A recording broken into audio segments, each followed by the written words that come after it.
Dalpo. Bien, Vas a bueno, ver. dale. Marina, ¿cómo andás? ¿Qué tal? ¿Cómo les va? Che, ¿qué pasó que estamos hablando de que hay mala onda financiera por las encuestas? Estamos teniendo un temario de discusión muy previa electoral, pero mucho antes.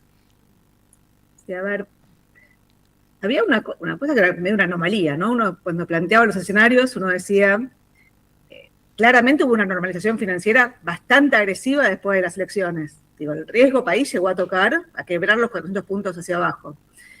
Y uno la pregunta que se hacía era si esa normalización que vos estabas viendo en las encuestas, se podía, perdón, en lo financiero, se podía sostener con una economía que no terminaba de traccionar. O si en algún momento una economía que no terminaba de traccionar se terminaba colando las encuestas y las encuestas te empezaban a empiojar la normalización financiera. Y así es como nosotros veníamos construyendo los dos escenarios. Decíamos, fuerzas centrípetas, digo, todo se ordena, ¿no? Las encuestas acompañan la normalización financiera, fuerzas centrífugas, esto se te desordena. Sí. La verdad que es demasiado temprano. Lo que estás viendo sí es, yo miro dos indicadores. Uno es el riesgo país, que había quebrado los 400 puntos básicos unas horas, o sea, no llegó a cerrar un día, y hoy estás en la zona de 480 puntos. Y el segundo indicador es la tasa forward, que es la tasa que te exige el mercado por Sí. extender un año la deuda desde octubre del 27 hasta noviembre del 28.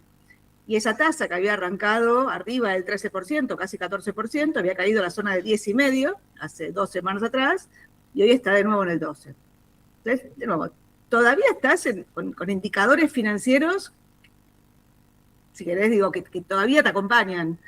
Pero lo que empezás a ver es, la pregunta que aparece es, bueno, ¿hay encuestas que te permiten o que te aseguran que el gobierno puede ser reelecto? Yo digo, yo ni siquiera es si puede ser reelecto o no, si puede ser reelecto sin balotaje. O sea, las dos preguntas que aparecen es, si vamos a un escenario de elección en primera vuelta, o vamos a un escenario con balotaje, hoy las encuestas parecerían que vas a un escenario con balotaje. Y la segunda pregunta, que creo que es relevante, es, ¿va a haber un prestamista de última instancia como fue el año pasado? Claro. Acordate que en septiembre del año pasado, con una elección en la provincia de Buenos Aires, que definía, digamos, legisladores en la provincia y concejales. Bueno, en esa elección el riesgo país llegó a casi 1.500 puntos básicos. Digo, los precios activos parecía que no tenían piso, el dólar parecía que no tenía techo. Acá estás hablando de una elección nacional. Entonces lo que digo es, todavía falta mucho, pero ese escenario convergente que se parecía hace 2 meses atrás, te empieza a empiojar un poco. Estamos viendo si la semana que viene ya tenés un tuit de Besant, digamos. O sea, estamos midiendo a ese A nivel. ver, todavía no, pero digo, la pregunta está, te diría que la fecha es noviembre, ¿no? Porque digo, Estados Unidos también tiene una elección en noviembre. Estaba viendo impresionante cosas que a mí me atraen. Una nota en el Financial Times que decía cómo caen las encuestas Trump porque la gente dice que no llega a fin de mes en Estados Unidos. Y ayer había una nota, no sé si la viste, en el New York Times, donde hablaban de cómo la gente no está pudiendo pagar los créditos que sacó para pagar las expensas, el alquiler, el seguro médico, y empezaban a hablar de la mora crediticia que afecta a Trump. Yo decía, no, esto es como una especie de, el mundo es un pañuelo en términos de análisis político, pero Sí, si agarras el país te pasa lo mismo, ojo, hay una nota muy parecida. bueno, eh, pero te quiero hacer una pregunta, porque estamos naturalizando la idea de que si Milei pierde o no es reelecto, el país tiene un quilombo. Y eso tampoco sé si es del todo... Entiendo que es el análisis que hay que hacer porque pasa. Pero tenemos un problema profundo, que es que de golpe si a la gente se le ocurre votar otra cosa, hay que ver si el país no vuela por los aires en términos financieros. O sea, lo estamos naturalizando algo que... Si no es como, bueno, solo hay calma si sigue Milei. Entiendo que todo lo demás juega, que si viene uno y te dice no voy a pagar la deuda, te empioja, vos lo decís siempre, que en esa estamos los argentinos. Pero estamos naturalizándolo. O sea, si no sigue Milei, todo es un quilombo. ¿Cómo puede ser? No, yo digo, hay dos opciones, hay tres opciones. Una es el escenario que planteé antes, o sea, el escenario donde es reelecto en primera vuelta. Opción dos es que aparezca un candidato de centro que eventualmente se cuele en el balotaje, cosa que cada vez parece más difícil, pero digo, todavía hay varios que están jugando y vamos a ver qué es lo que pasa, digamos, el espacio está. Tres es la de Brasil, o sea, que fume la pipa de la paz, o sea, que haya un acuerdo para que no haya un despelote. yo pongo el ejemplo de Lula Cardoso. No. Bueno, pero digo, cuando yo te pongo el ejemplo, vos me miras con esa cara. Entonces, digo, definite, claro. ¿Hay más chance de que Peter Thiel reciba los Gandalfs que ayer le protestaron en la casa? Que eso pase. No, yo cuando me dijiste, si no el ejemplo de Brasil, es que vayamos a la elección polarizada, Lula-Bolsonaro. Bueno, de Brasil se polarizó, o sea, no es lo mismo, digamos, Cardoso-Lula que Lula-Bolsonaro. Pero aún con Lula-Bolsonaro, digo, no tenés un despelote macroeconómico en puerta. Lo que digo es, hay determinadas discusiones que no se dan. En Argentina, insisto, en las últimas 2 elecciones se hizo campaña repudiando la deuda del anterior. Digo, en 2019, Alberto Fernández decía la deuda de Macri es impagable. En 2023, Juntos por el Cambio, en ese momento, digamos, quien iba a ganar la elección decía la bola del ELIX o la deuda de pesos es impagable, y el propio Milei decía el peso es excremento. Marina, quiero ir a un concepto que vos la otra vez dejaste acá picando, que me parece que el gobierno lo terminó asumiendo, que es que el modelo económico se trabó. O sea, que no tiene las palancas que antes tenía para crecer.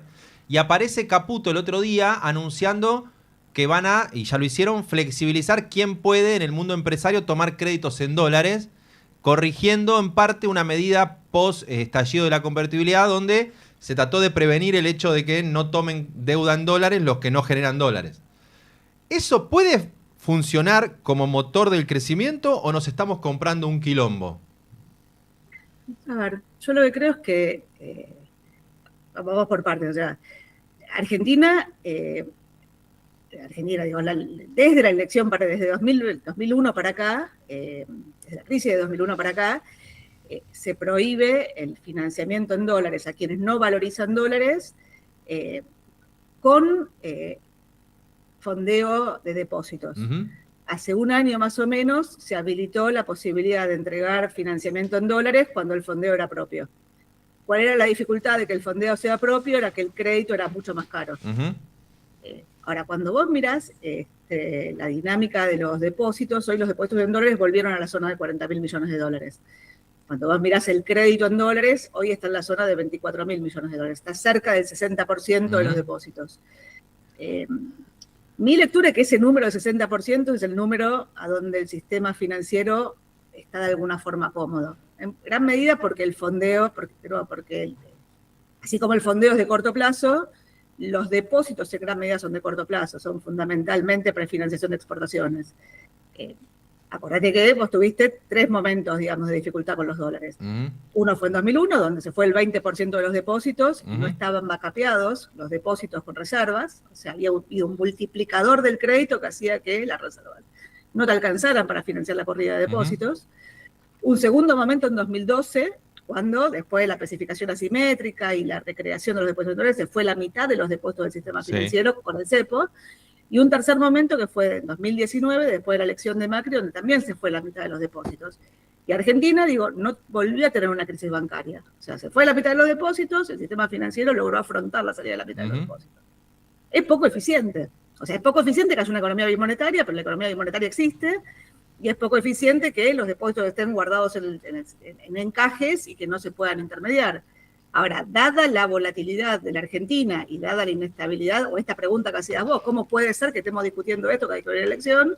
Bueno, son, si querés, normas macroprudenciales. Ahora, dicho del otro lado, estás poniendo un límite. El límite es 15%, o sea, son 6.500 millones, dados los depósitos que tenés hoy por hoy, y tenés un encarecimiento, o sea, requieren más encajes, o sea, no hay un incentivo.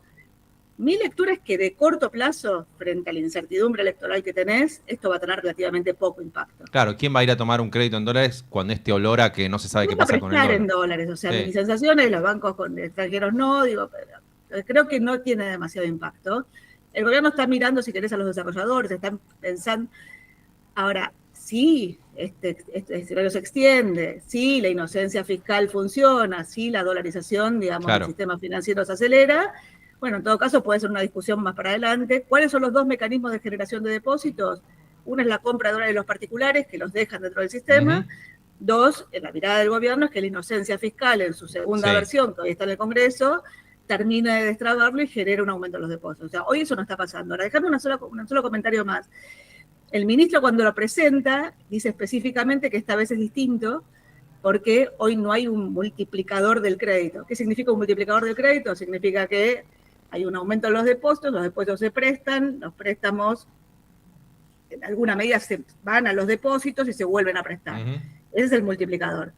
¿Por qué dice que hoy no hay un multiplicador? Porque en realidad quien está tomando un crédito en dólares, a diferencia de la convertibilidad, que tomaba un crédito en dólares y se quedaba con los dólares, hoy toma un crédito en dólares, está obligado a liquidar los dólares al Banco Central. En el MULC en realidad, no al Banco Central. Entonces, es cierto que si el Banco Central compra los dólares, no hay un multiplicador, es una sola vez. Claro. Siempre y cuando esos dólares queden en las reservas, léase, no se usan para tratar de frenar una corrida y no se usan para que el Tesoro los compre para pagar deuda. O sea, quedan en las reservas. Si los dólares en forma directa o en forma indirecta de intervención vuelven al mercado, finalmente no te quedan las reservas, con lo cual el backup no existe. Entonces lo que digo es, mi lectura es, fueron de alguna forma prudentes, empezaron a tantearlo, creo que tiene poco impacto de corto plazo, pero la verdad que como decisión, a mí yo preferiría, intentar, construir una moneda y construir crédito en la moneda, Lo que pasa es que, de nuevo, como el crédito en pesos de alguna forma está trabado, están buscando mecanismos para incentivar el crédito en dólares. Clarísimo, Marina Dal Poyetto, lujo de este programa. Nos vemos hoy a la tarde en el Cumple Chino. Nos vemos a la tarde. Bueno, felicidades, feliz cumpleaños. Gracias, feliz cumpleaños para vos también. Abrazo grande, Marina Dalpo. Adiós. Vamos a una tanda y venimos.